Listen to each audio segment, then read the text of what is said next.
چونکه د حدیث خبره ده یو ځل یونیورسټۍ ته خلکو راوبللم غټ افسرو چې کوم د یونیورسټۍ مشر و زه یې کېنولم ما هلته نظم شروع شو ما ته مشر وایي حقاني صاحب مالې وایه وایي ګزاره کوه ګزاره کوه مالې ډېره ښه ده راته پته نه وایي څه ګزاره کوه 10 منټه پس بیا ما ته وایي مخې راواړو استاد جي مالې وایي ګزاره کوه ګزاره زه ډېر خفه شوم مالې که په ما خفه یې واپس ځم زړه کې مې وي که تا زما تقریر دی خوښ نه دی تقریر نه کوم او چې کوی واپس دا د ګاډه تېر ځه ولاړ شوه دا څه چل دی ګزاره کوه ګزاره کوه دا ګزاره څه شی ده او ستا مراد څه شی دی هغه ته ما نه ووې خو درېم ځل چې ما لکه ده راته ووې که نه زه هم پټان یم پښتون یم زما هم هغه مزاج دی کوم د پټانانو وي زما طبیعت ګډ وډ شو سترګې مې بدلې شوې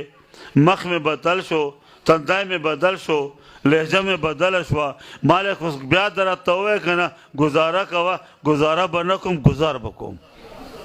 څه شی دی ګزاره ګزار په ګزار پوهېږئ دا ګزار پې کومه چې هغه داسې مخ راواړو درېم ځل بیا ما یاره ملا یې بدې ښکارې ما زر مخ دې خوا واړولو ما چې راته څه ونه وایي هغه بیا راته وایي مولانا ما په اوږې لاس کېدو ته خفه نه شې ته خفه نه شې مونږ ګریجویټ خلک یو تعلیم یافته خلک یو د کورسۍ خلک یو عالمان چې راشي په مونږ ځمکه اسمان ګډ وډ شي روغ خبر را ورانه شي ما ته خبره کوله ګزاره کوه جوړ په دې خفه شوې خبره دا ده استاد چې دا مخکې صف کې 14 صوفو کې چې کوم دا ښکلي خلک ناست دی اعلی وردیه چولې ده دا پروفیسران دی وایي دا 14 کلاسونو کې سټوډنټانو ته شاګردانو ته چې موږ د الله قرآن منو او د پیغمبر فرمان نه منو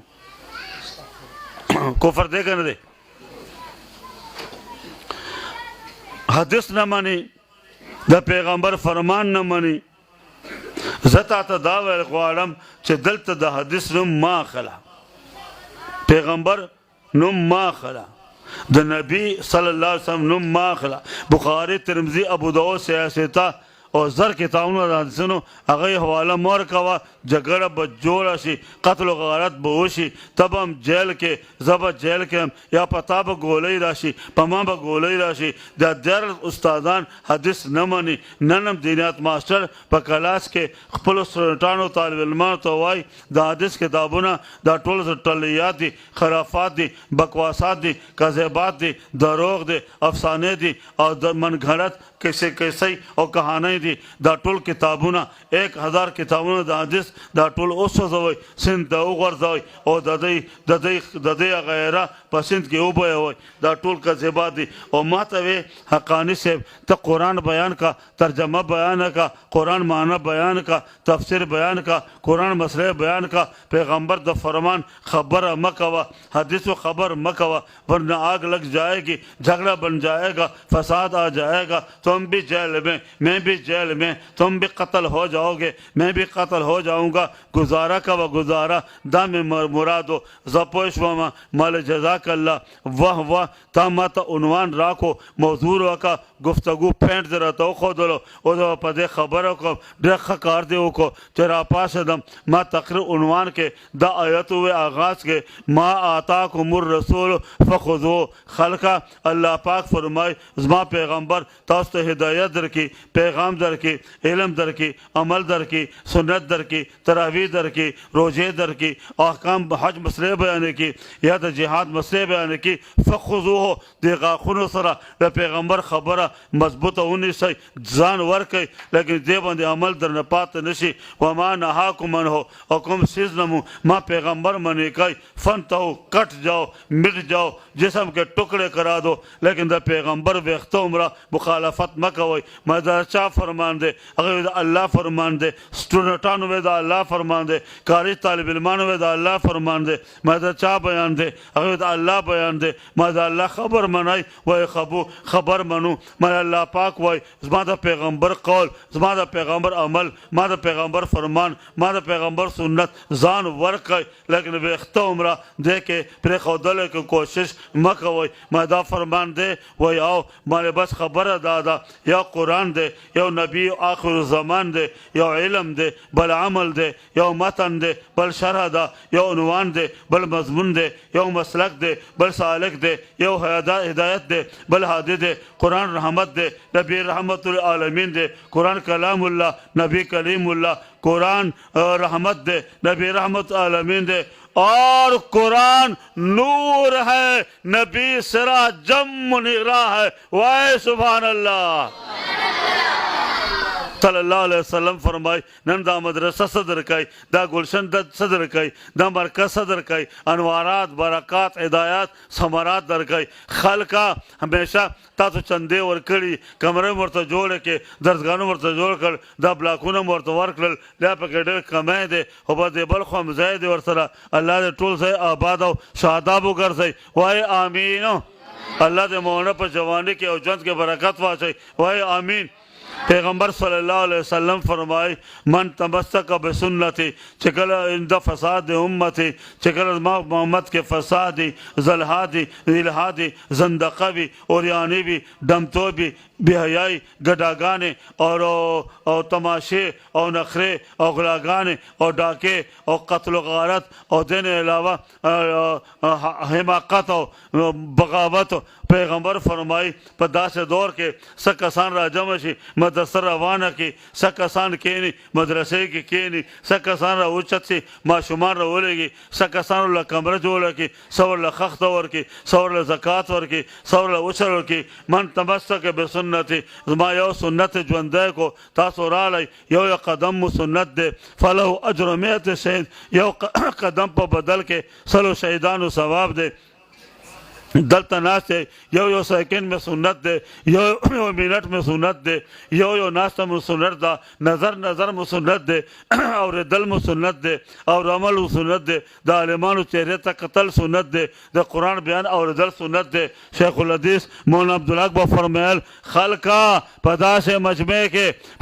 مجمع کے چہ تراغل سا اغشتل مستقل سنت دے دا یو سا پا بدل کے سلو شہدان و ثواب سا استل مستقل سنت دے ساد اوخ کلا دسلو شہیدان و ثواب دا حساب لگوئی لوگو آج جب تم گھروں کو جاؤ گے تو ایک سنت کے حساب سے جب گھروں کو جاؤ گے تو کروڑوں اور اربوں شہیدوں کا اجر و ثواب اپنے ساتھ لے کر گھروں کو جاؤ گے پیتا گورا جسے ماتا گورا خواہ زتا تا لگیں او تا تا میں بلکل دا ظلم متوجہ دے چھے دا سے او گورے ماز رکھا پشی گورے رز دین راغلیم او بلر دے تراوانیم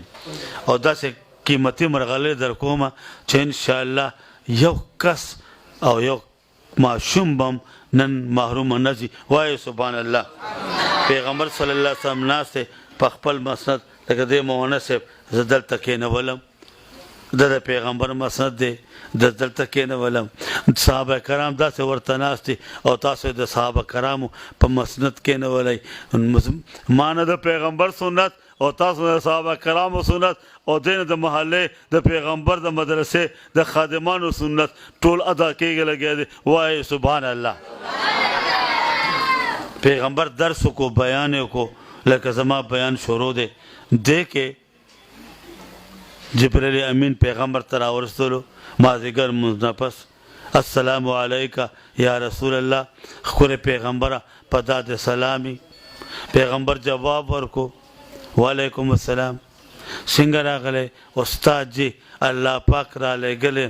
دستا سرخی طرف تا کم چنے ناستے طالب علم ناستے اللہ پاک فرمائی چھ ما خام مزنا لگ مخ کے با ملک الموت دا مرگ فرشتہ شلمنٹا مخ کے دس رب دل تا ملاقات کئی ملک الموت دا مرگ فرشتہ چھ ملاقات کئی کم کر کئی ہاں ساکھ لی کنا اوچت بے کی یا با دے خواہ ورزی یا بے خواہ ورزی پیغمبر صلی اللہ علیہ وسلم چھ دا پیغام واورے دلو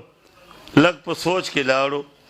چھ دا طالب خب ما دیر گیران دے زمان خیالہ ہم مذاقہ ہم مزاجہ ہم ذہنہ هم فکره هم حضر هم سفر دا ملګری بذات شناس دی را نزي